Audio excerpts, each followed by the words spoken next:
I was at South by Southwest, and it was a lot of fun, although I've been experiencing a lot of health issues. I would have recorded this earlier, but I was trying to find a day where my brain was functioning normally, and it looks like I'm just gonna have to record this anyway, so fuck it, I'm on some meds, let's go, we ballin'. I'll be doing a health update video at some point, probably within the next month. There's a lot that's happened since my community post. There's a lot currently happening, still figuring things out. Getting a CT scan in a week might give me some more information, it might not. Trying different meds, a lot of stuff. We'll update at some point soon. Anyway, as soon as I heard that Nirvana the band, the show, the movie would be premiering at South by Southwest, I had to go. Needed a good excuse to get out of my room, so I did a short trip. I didn't see that many movies. I toughed it out just so I could see Nirvana the band, the show, the movie. Now I know some of you are probably thinking, well, that's a mouthful of a title, what the hell is that? And I strongly encourage you to check out my existing video on Nirvana the band, the show. It tells you everything you need to know about what you're getting into, why I enjoy the show, and why people should watch it. Essentially, Nirvana the band, the show started as a web series in 2007. If you've ever seen the Wii Shop Wednesday clip floating around, that's what that's from. Cybernator, ruling thunder, dynastic hero, bubble, bobble, double, triple, double, dragon, F-Zero. I get it, you memorized the song. Zero X and Donkey Kong Jr. Math, Ninja Gaiden 1, Ninja Gaiden 2, Ninja Gaiden 3, Cruising USA.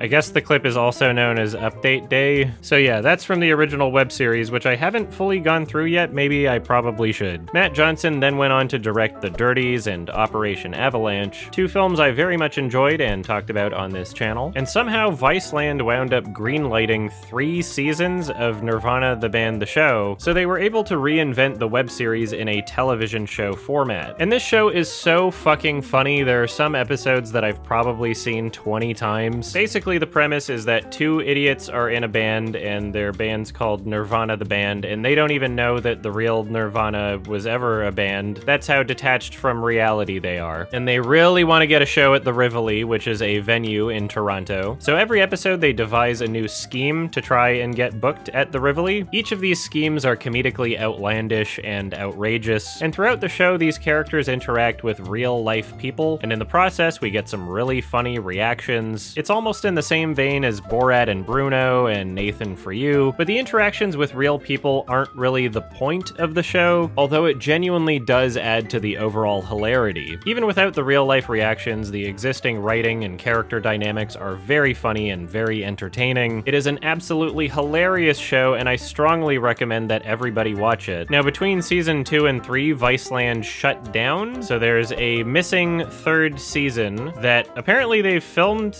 a lot of. Obviously, people continue asking them about it. It's like they've become the new Gabe Newell, but don't worry, season 3 is still happening. They are figuring out a way to release it. Hold your horses, hold me, be patient. Anyway, since the television series, they also created a very short kids TV show for Amazon called Matt and Bird Break Loose. Not that many people know about it, but it's honestly great. It's basically like an animated version of Nirvana the band. You still got Matt Johnson, you still got Jay McCarroll, you still got their band. Different format, child-friendly, but still very funny. Would recommend. Matt Johnson then went on to direct the 2023 film Blackberry, starring Jay Baruchel and Glenn Howerton, and it was a pretty huge success for a Canadian film. Many of you likely saw this film. I thought it was great. It's actually a good story and not just a cynical product origin cash grab. This was actually released just as that trend was starting to become a thing, so it's kind of unfortunate that some who haven't seen this movie just pass it off as one of those. Trust me, it is not the Cheetos movie. It's a good story made by people who wanted to tell the story. It's an actual film. Check it out. There's actually an extended version of this film that got turned into a mini-series that is streaming on CBC Gem. It has 16 minutes more footage than the theatrical release, and I haven't checked it out yet, but I'm excited to. The film is also the most nominated and most awarded in the history of the Canadian Screen Awards. It had 17 nominations and it won 14 of them, including Best Motion Picture. Typically, when talented Canadian Canadian filmmakers get recognized, they immediately stop making Canadian movies. There's a huge list of Canadian directors and actors that you would never know are Canadian because they just don't make Canadian movies anymore. So with Matt Johnson continuing to actually make Canadian movies with Canadian actors and a Canadian crew, Canadian stories, and not only do that, but make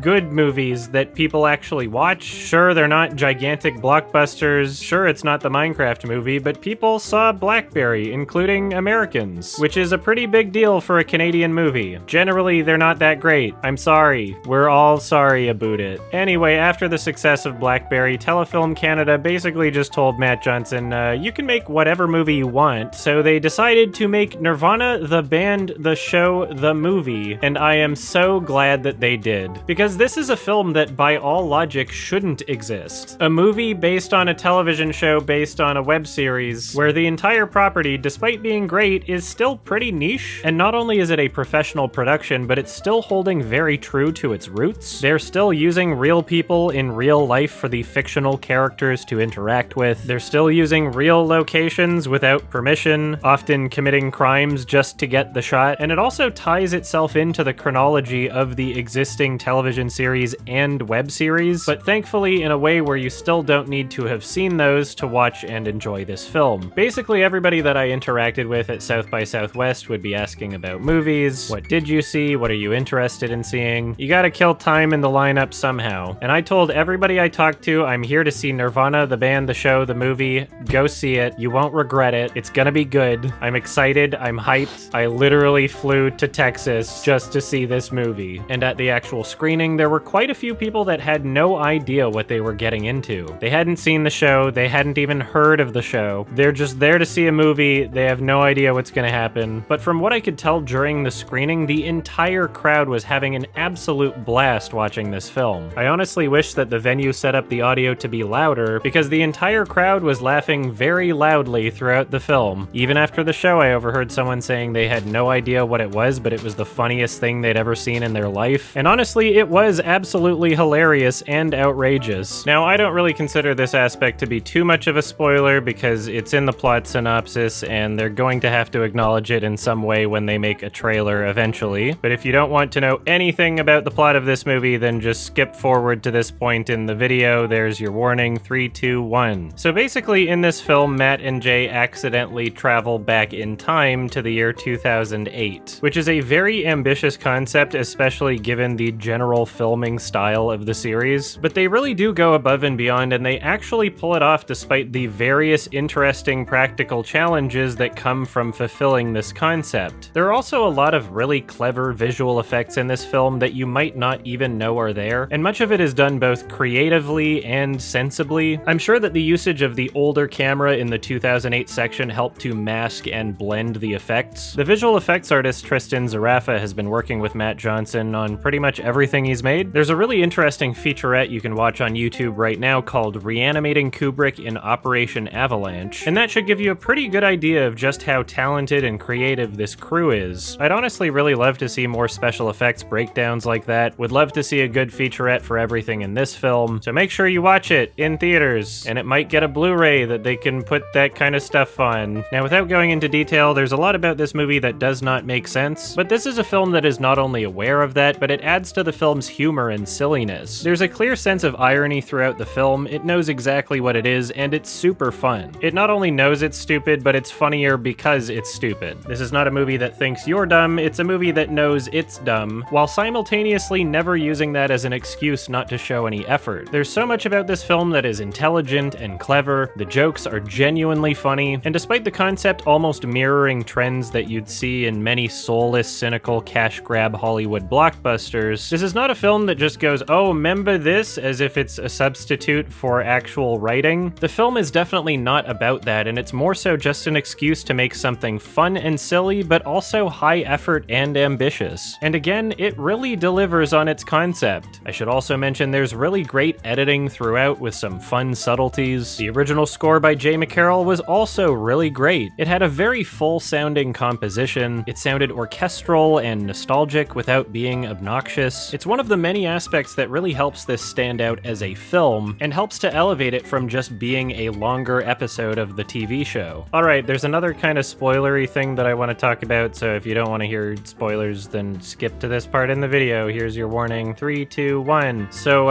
in real life, there was the Kendrick and Drake beef, and there was a shooting outside of Drake's mansion in Toronto. And in the background of the real news footage covering the shooting, you can see Matt Johnson directing in the background. Basically, they snuck in there and told people they were press and got some footage for the movie. So leading up to the release of this film, I was very curious as to how this would be incorporated. And I'm not going to spoil exactly what happened, but they did use it, and it was fucking hilarious. It's really special and unique to see a story told so serendipitously, where oftentimes they'll construct a story based around what winds up happening in real life. A real life person might say a thing that ultimately winds up deciding where the plot goes. It's really cool. And much like the show, this film gets away with using a lot of copyrighted material without permission, and they do this by working with a lawyer that has a thorough understanding of fair use. Obviously, this is something I'm very passionate about, as this channel would not exist without it. If you watch the entire end credits of this film, you'll see a small list of licensed materials, followed by a gigantic crawl of additional materials. I absolutely love that they do this, and I think it's a great thing to normalize fair use practices in filmmaking. More artistic freedom is obviously a very good thing. I was also pretty impressed with how the story came together emotionally. Like, sure, much of it is ironic and silly and not meant to be taken very seriously at all, but I surprisingly got a little goosebumpy from the climax of the film. Like, I was getting a little emotional. The way it came together with the music, the editing, etc., there was a surprising amount of heart with how it came together. There aren't that many films that are this silly that still also manage to hit the emotional beats somehow. Great stuff. Watch it in a crowd if you can. It's got distribution in Canada from Elevation Pictures, and holy crap, Neon actually acquired US distribution rights. I have no idea how they're going to market this film. I could imagine a hurdle in terms of trying to communicate to people who had never heard of this before that they don't need to have watched other things in order to enjoy this film. Maybe include a critic review about how it stands on its own, or maybe just not even acknowledge that it's related to something else. I have no idea. I don't know how they're gonna market this. I want it to be successful, so Neon, give it a proper theatrical release, please, and everyone listening, go see it. This is a great crowd movie, so watch it that way if you can. This is a once-in-a-lifetime thing to exist, and that's part of why I love it so much. I will definitely be watching this one again as soon as I can. It is so far the best film of 2025, and I'm giving this one a 9 out of 10. It's closer to an 8 than a 10, so it's a low 9, but it's a 9. That's great. Watch it.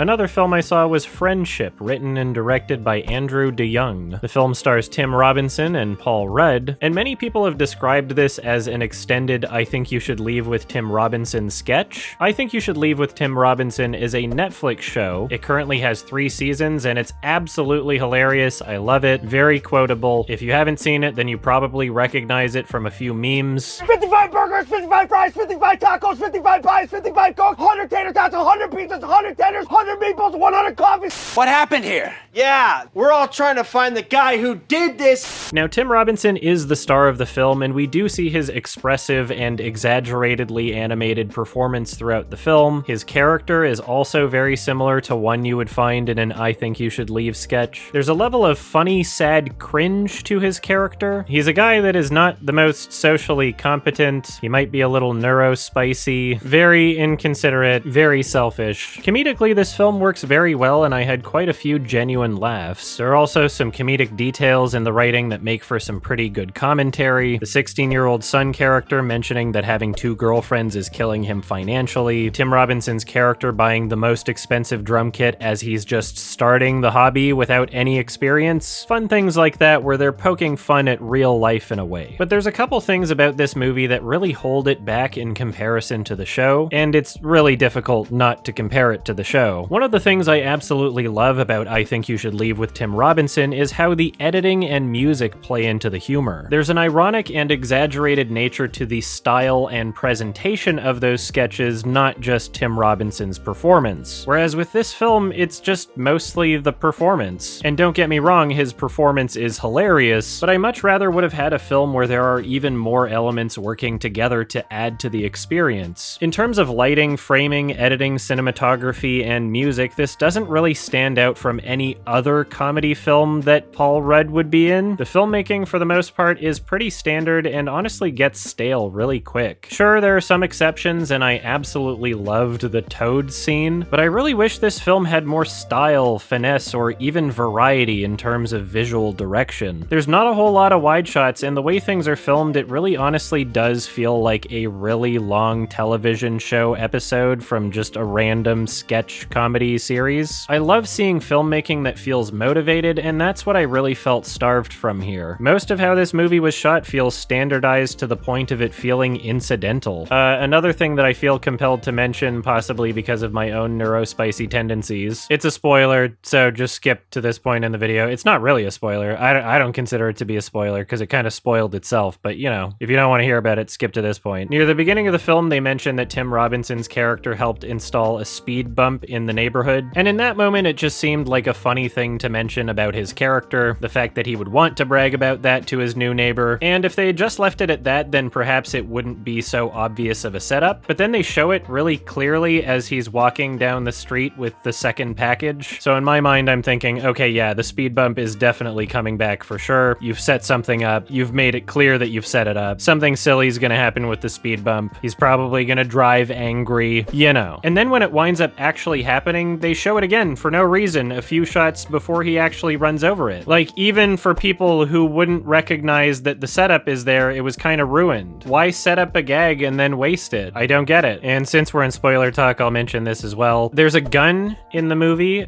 Tim Robinson pulls it out at one point. We're given a lot of screen time to him getting the gun as well. Like, we know exactly where it came from. We know exactly why he has it. When it's pulled out, sure, it's funny, but it's not really a surprise. And since it's impossible not to compare this film to I Think You Should Leave, I found myself imagining what would they have done. And honestly, it would have been a lot funnier if there were just no explanation for the gun at all. Like, if there was never a gun shown or mentioned up until that point and he just pulled it out. It really felt like this movie was kind of bogged down with the idea of making it a movie, like in quotes, like the idea of what a movie is supposed to be. But when the selling point is Tim Robinson and people are there to see absurdity, I feel like it would have been a funnier movie if the absurdity existed more throughout the universe rather than just the character. Again, some minor exceptions here and there, but yeah, in my opinion, there's a better version of this film that takes itself even less seriously. At the end of the day, this was an Andrew DeYoung script and not a Tim Robinson script. Still, like I said, as a comedy, this works very well. If you like Tim Robinson, you'll probably love this. Great movie to watch in a crowd. Lots of laughs. Check it out whenever you can. It looks like A24 is giving this a wide release on May 9th, and I'm giving this one a 7 out of 10.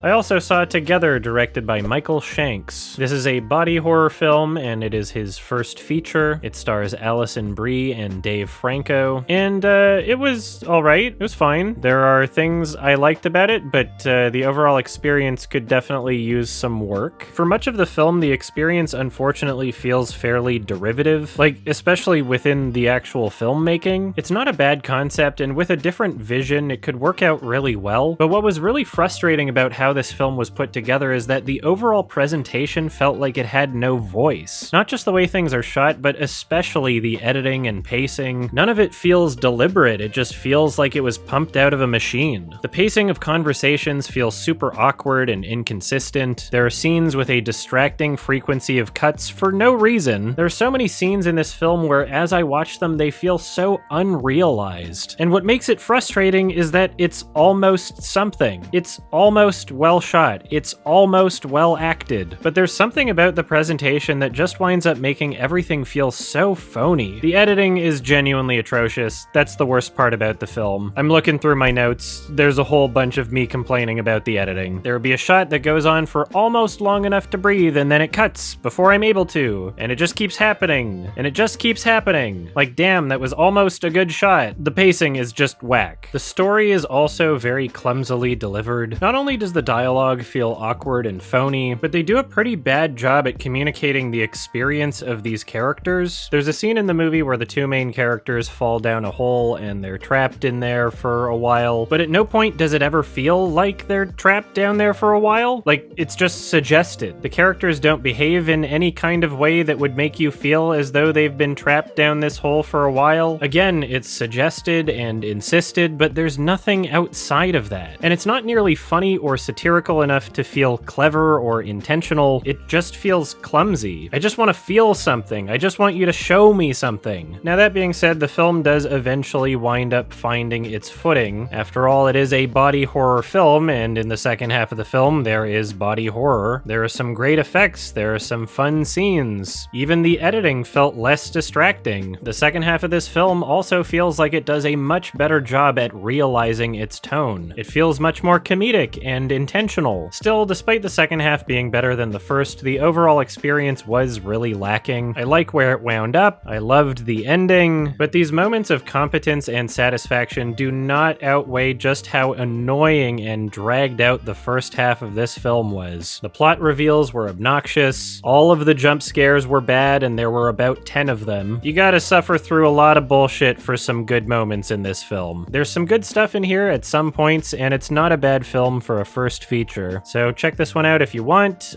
People generally seem to enjoy this one. It's not terrible, just very frustrating for me, and maybe it might not be for you, I don't know. And I'm giving this one a 5 out of 10.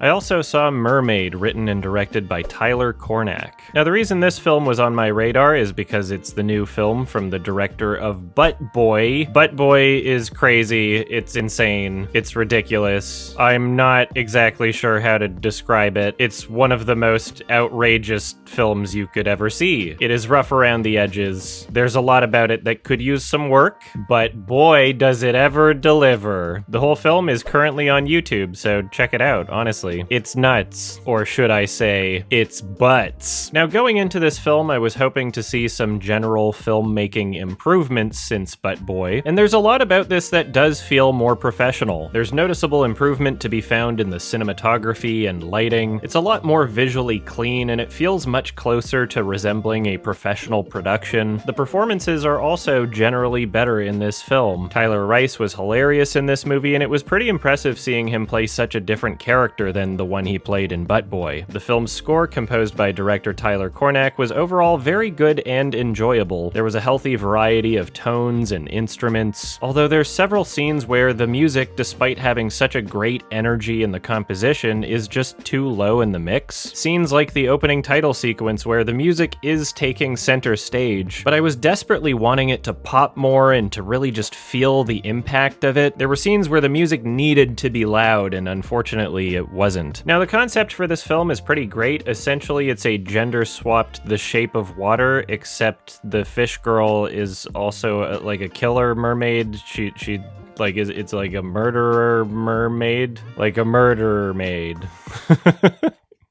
That's a better title. Murder Maid. But despite loving the concept, it unfortunately did not have a strong enough script to fully deliver. It's trying to do a lot at once, and in some ways it's trying to be a horror film, and in some ways it's trying to be a comedy, and in some ways it's trying to be an action film. In some ways it's trying to be a character study, but unfortunately none of these elements felt properly explored or fleshed out. Essentially, the main character is kind of like an awkward guy. He's potentially neuro-spicy. Seems like he would fit in perfectly to the universe of Napoleon Dynamite, but despite this film painting him as a loser, it just doesn't go quite hard enough. And this isn't exactly a film that is ripe with subtleties, so it very much needed to feel stronger. It not only needed stronger characters, but it needed a stronger, more confident presentation. The action, unfortunately, does not really deliver. As a character study, it does not really deliver. As a horror movie, it doesn't really deliver. It was never really scary. The gore wasn't really outrageous or anything. considering it made up a pretty small portion of the film, too. As a comedy, it doesn't really deliver, it's not quite outrageous or interesting enough. And I get it, Butt Boy is one of the most outrageous, ridiculous movies ever made of all time, and you don't just want to make the same movie over and over, I get it. But if we're going to have a film that is so much more tame, it needs to have a stronger foundation. Butt Boy can easily get away with being rough around the edges and slow at some points, because it more than delivers on its overall experience, whereas this film does not really have much of a payoff at all. The biggest issue with this film was the pacing. It felt very difficult to be invested for most of the film, and perhaps if the writing was tighter and the characters felt like they had a bit more screen presence, then this wouldn't be as much of an issue. But unfortunately, this film is awkwardly slow and mostly forgettable. Still, like I said, there were some noticeable filmmaking improvements since Butt Boy, and despite feeling relatively detached for the majority of this film, there were some pretty great scenes. I absolutely loved the birthday party scene. It very much felt like the entire film came together at that moment. The editing was great and really tied everything together. Anyway, I don't regret watching this film, and I'm still interested in checking out whatever Tyler Cornack makes next. Check out Butt Boy. It's an order, and I'm giving this one a 5 out of 10. Alright, that's everything I saw at South by Southwest 2025. It was the shortest amount of time I've ever spent at a film festival, probably. Was going through a lot of health issues. I would have checked out more, but I started to feel sick again on the last day and decided I should probably take it easy. But hey, I got to see my favorite movie of the year so far, so I would consider that to be a success. Stay tuned for more stuff. There's some Adam and Pals being worked on, and there will be a general update video coming as well, probably within the next month. Thank you, bye-bye. It won't. Like, I'm trying, dude. Like, I'm actually trying to do this one.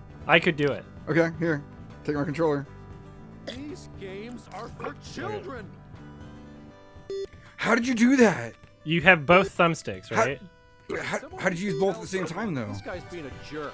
Both thumbsticks? Yeah. It's like playing any video game ever. How did you do that, though? What do you mean? You're such an ass.